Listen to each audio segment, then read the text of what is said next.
Chapter 9 Yamas and the Leopard. I arrived at the cove to find an audience captivated by a black rhino that reminded us of an age where dinosaurs ruled our planet. She stood, a storyteller sharing our history with the human, as their history books rarely included any of us. But our goal here was not to change their history, but to add a perspective to it.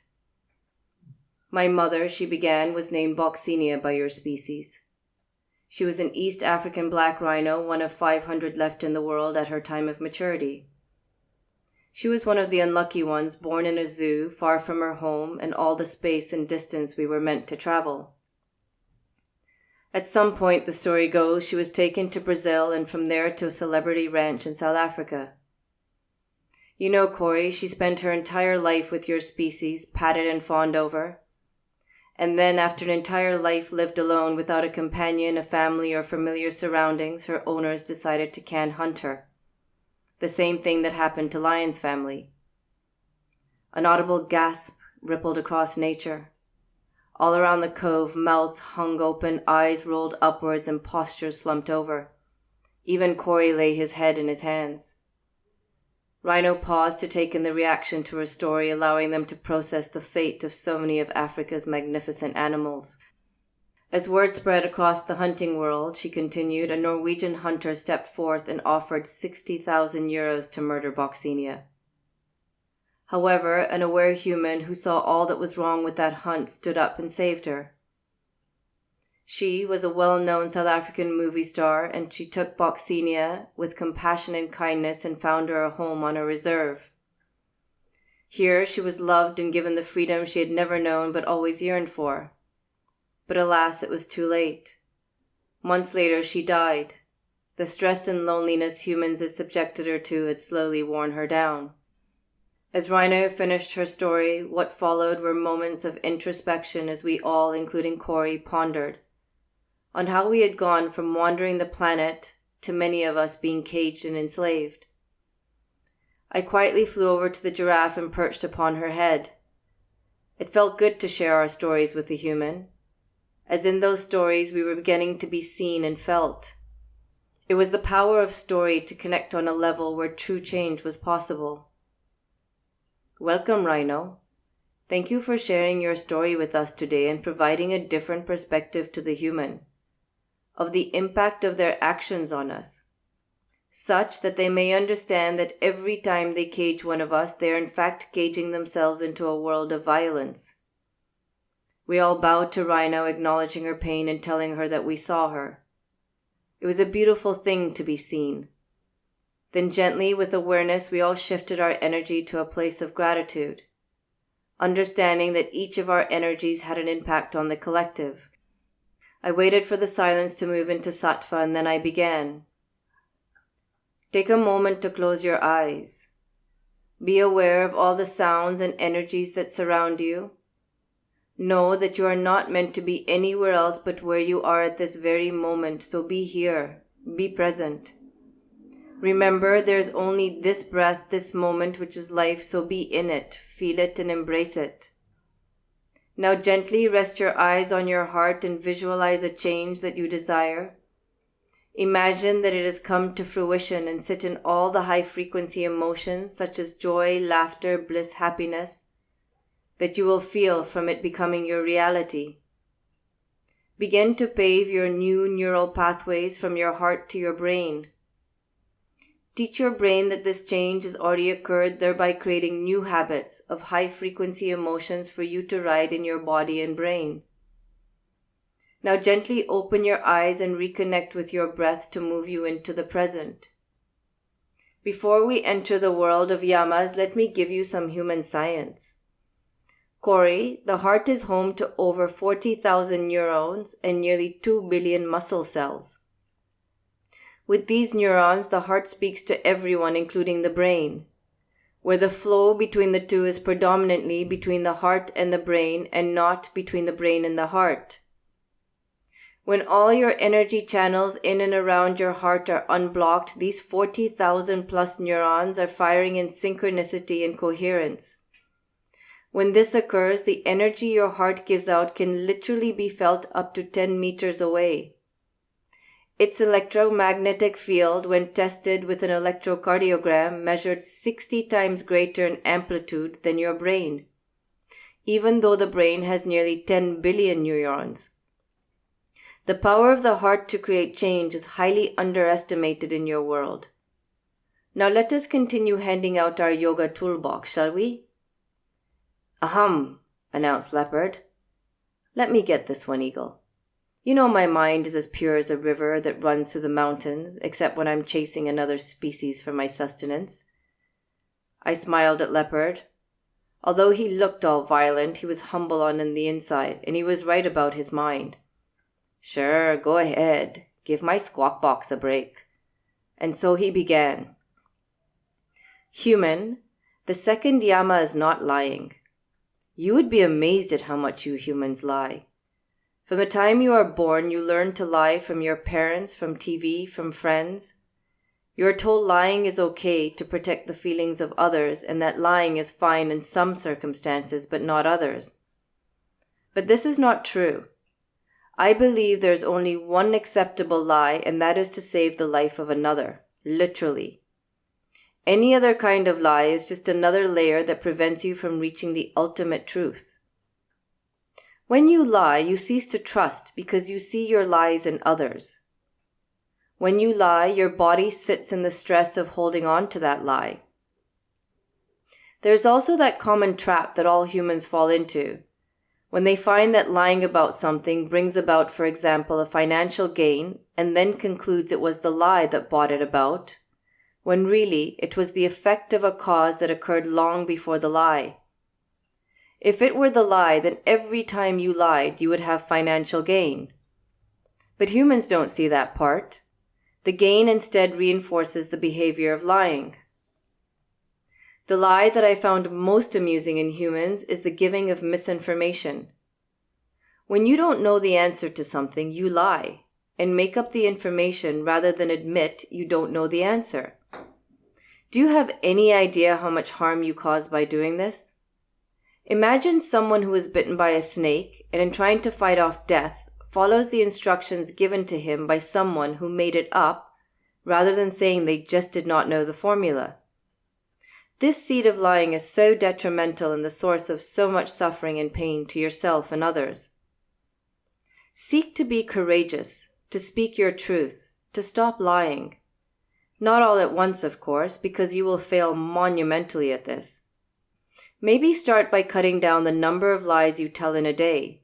Or maybe just start with being aware of how many lies you do tell in a day. Honey, did you apply for that job? I did. That's a lie. Son, did you clean your closet? I sure did. That's a lie. Babe, does this dress look good on me? Well, I think you're getting the gist here. Here's a tip, human. If you can't tell the truth, say nothing at all, or tell the other you prefer to say nothing at all. You may be surprised by how much time you spend in silence. Truth is wonderful. When you engage in it, it gives rise to trust and honesty in your interaction with other humans. Vast amounts of energy is freed up in you, and your truth gives rise to truth in others. Lastly, the largest source of lies in today's human world is gossip, and frivolous conversation that holds no basis in truth that so strongly influences how you see the world.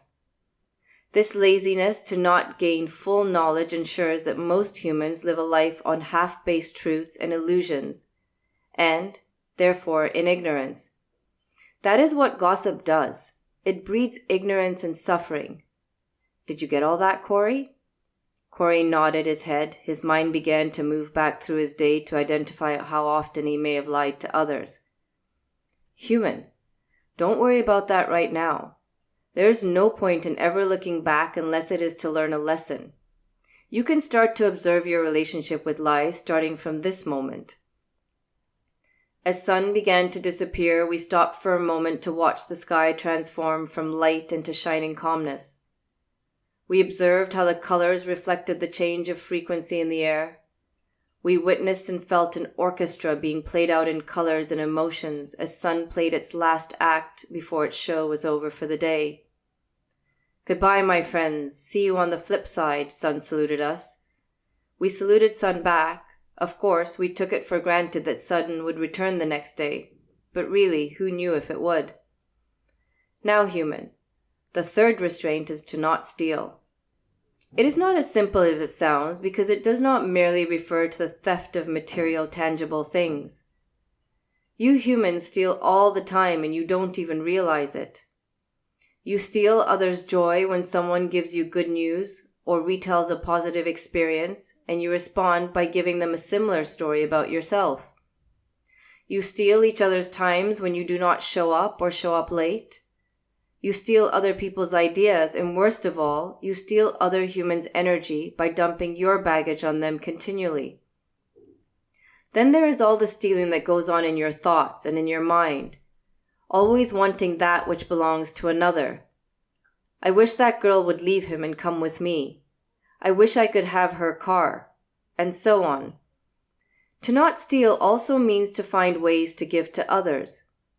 It is in the act of giving that you are then privy to an abundance of receiving, because the less you steal, the more you give, the more you will get back. It is that simple, really.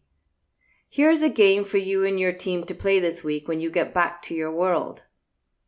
Give yourself €100. Start to observe your daily actions. Every time you steal someone's time, energy, joy, positivity, love, or goods, and yes, that includes things in a hotel, deduct €5 from the 100. Every time you do something good for someone without the intention of getting back, just giving for giving, give yourself €5. At the end of the day, see how much in debt or credit you're in. It may just surprise you to know how much thievery you engage in without even knowing it. Moon interjected, Leopard, I think that is enough gardening for tonight. I have it on good authority that Corey is going to have to get back to his human world, for a war is looming on the horizon.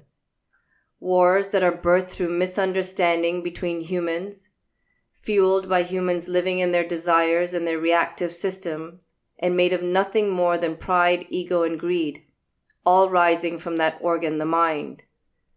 Moon's radiance dimmed a little, and we could all feel the darkness that never seemed to really leave the human world. Yes, Moon, I agree, moaned Earth. The element among us most affected by the actions of humans. Humans do not understand that there is enough in this world for everyone to meet their basic needs, which is all one really needs. I mean, look at us. That's all we do. Meet our basic needs and the rest is pure bliss. Well, unless a human is trying to capture us or reduce our land to the size of a pool table. Something's gotta give. This repetitive karmic cycle of war, just with different players and locations, not only kills humans but kills all of us. We are always the forgotten victims of war. Corey looked across the earth. I'm exhausted by it, and so much so that sometimes I can't see the light until I get here and see all of you. You are the light at the end of a dark tunnel, all of you, that exist around me and within me. I know light will come, but I also know that our species will have to hit the bottom of darkness to find the awareness to move into light. You're moving closer to it, I looked at the human. Come, let me walk you back. It will all be okay. This too, like everything else, will pass. The question is, what will it pass into? You know, Corey, you can change laws, alter institutions, win wars, and still nothing will change, because changing those things don't change humans, whereas changing humans changes everything. Because let's be honest, humans abolished slavery, ruled against hate crimes, passed laws against trafficking women and kids, and well, you know the list, you are a lawman. But has any of that stopped? No, I thought not. Why? Well, because the human is still the human, and the mind is still the controller. To change that karmic cycle, humanity itself will have to change. And that, my friend, is where, if you just got it right, media and social media could be used to move all of you out of the rinse and squeeze cycle and into the clean cycle. Corey looked over at me, resting on his shoulder, as we walked out of the cove. You know, Eagle, I've started to remove the boxes and labels others have put me in for so long, and you are right, it is so liberating. Isn't it just?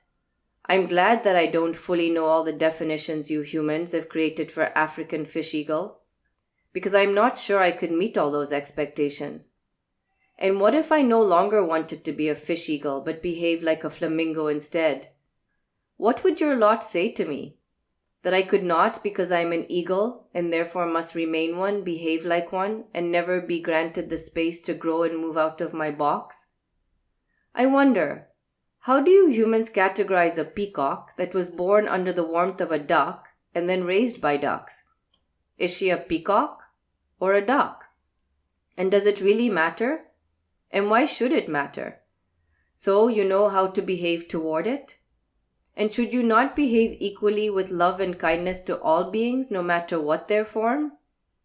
Ha ha ha. You have more whys than anyone I know. I do, and why not? It is the basis of self-analysis. Now, enough school for today. We've reached that point where we must physically separate. I paused for a moment. I wanted to tell him how much I loved him and how beautiful he was to me. But I was not sure if it would be too much for him, or if he would be able to receive it without creating a fear in him of losing it or being worthy of it. It did not matter how much I loved him. If he did not love himself and know he was worthy, he would not receive my love in the purity in which it was given. But to withhold it from him was to insult pure love. I love you, Corey. I spoke softly as if I were handing him precious crystals. He stopped abruptly and looked at me perched on a rock in front of him. I could see him blush and his mind racing. As expected, he was receiving it with all the filters of his mind rather than his soul. I could hear the questions, the doubts, the fears beginning to rise from the sinkhole of his subconscious to sabotage him. Corey, stop. Look at me. Close your eyes and focus on your breath. Let go of your mind. I placed my wing on his broad, soft chest. Feel my love from here. Just feel. Just let go and accept it. We stood there for minutes. On each exhale, I took light and love from me and passed it into him. As he softened under my touch, I sensed a crack in the walls and barriers he had built up to block out love. He placed his hand over my wing, and in that moment we became one. He slowly opened his eyes and the blueness of it sparkled. I knew that for a moment he had understood what pure love felt like. I lifted my wings and flew off without a word. Last time we had left him with sorrow, but today I wanted to leave him with love.